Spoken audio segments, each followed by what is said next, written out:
Bapak Ibu Saudara-saudari yang terkasih dalam Tuhan, berjumpa lagi dengan Renungan MSC Provinsi Indonesia hari Rabu 18 Mei 2022, hari Rabu dalam Pekan Paskah yang kelima. Saudara-saudari yang terkasih dalam Tuhan, gereja yang bersiaran di dunia ini pasti mempunyai masalah dan berjumpa dengan aneka persoalan. Dari zaman gereja perdana hingga saat ini, gereja selalu berhadapan dengan masalah serta pergumulan. Disinilah kita merasa pentingnya hierarki. Hierarki yang dalam bahasa Indonesia berarti jabatan suci adalah mereka yang dikuduskan dalam jabatan tertentu, yakni uskup, imam, dan diakon. Kata jabatan suci bukan untuk menyepelekan peran umat awam. Nah, hierarki ada untuk menjaga ketertiban, keteraturan, keutuhan, serta memungkinkan gereja untuk tetap berbuah dalam Kristus Sang Gembala utama.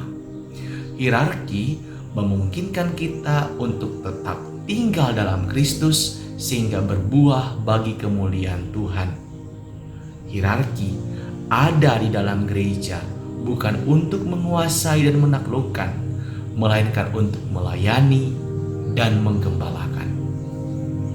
Saudara-saudari yang terkasih, pada bacaan pertama hari ini diceritakan soal masalah dalam gereja perdana, yakni soal sunat. Kebanyakan orang Kristen perdana berlatar belakang Yahudi, dan mereka mengajarkan kepada orang-orang Kristen dari latar belakang non-Yahudi tentang kewajiban sunat serta ketaatan pada hukum dan aturan Taurat Musa.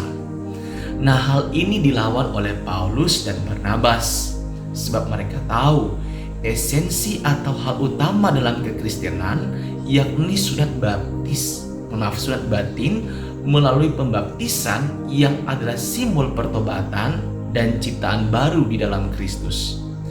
Orang Kristen tidak terikat pada hukum Musa, melainkan pada hukum kasih yang diwartakan oleh Kristus. Namun Paulus dan Barnabas tahu masalah ini harus segera ditemukan solusinya, dan solusi itu harus mempunyai legitimasi iman dengan meterai kewibawaan para rasul, di mana Santo Petrus adalah pemimpin dari kolegialitas para rasul. Oleh sebab itu, masalah kewajiban sunat ini dibawa oleh Paulus dan Barnabas kepada para rasul di Yerusalem. Nah, di Yerusalemlah mereka berkumpul, dan di dalam Roh Kudus mereka memberi keputusan yang mengikat untuk seluruh umat beriman. Dalam kisah inilah kita lihat bahwa sejak awal mula gereja sudah ada hierarki yang akan mengambil keputusan dalam bidang iman dan moral.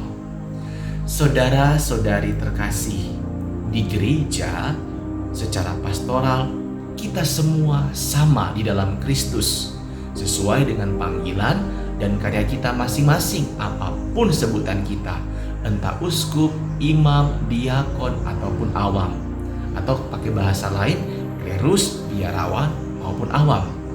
Kita semua adalah umat Allah.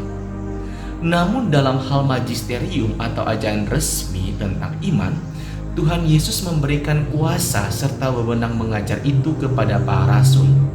Sebagai seorang Kristiani Katolik, kita percaya bahwa wewenang para rasul itu diberikan kepada uskup, yang mana uskup itu dibantu oleh para imam dan diakon. Inilah hierarki.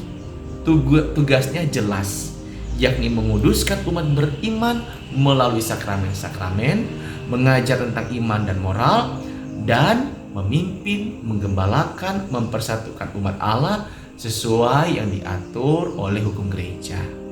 Nah, banggalah kita bahwa gereja ini memiliki hierarki, sebab dengan demikian masalah-masalah dari masa ke masa bisa menemukan solusinya sesuai dengan ajaran iman moral Kristiani yang kita terima dari para rasul. Banggalah kita dengan adanya hierarki, sebab hierarki mempersatukan umat Allah menjadi satu kawanan yang sedang bersiarah di dunia ini. banggalah kita dengan hierarki yang menjaga ketertiban dan keteraturan sebagai tanda nyata kehadiran Allah yang tidak membiarkan kita bagaikan domba tanpa gembala. Serigala dan pencuri bisa saja mengancam domba, namun karena adanya hierarki, yakinlah kita bahwa Allah beserta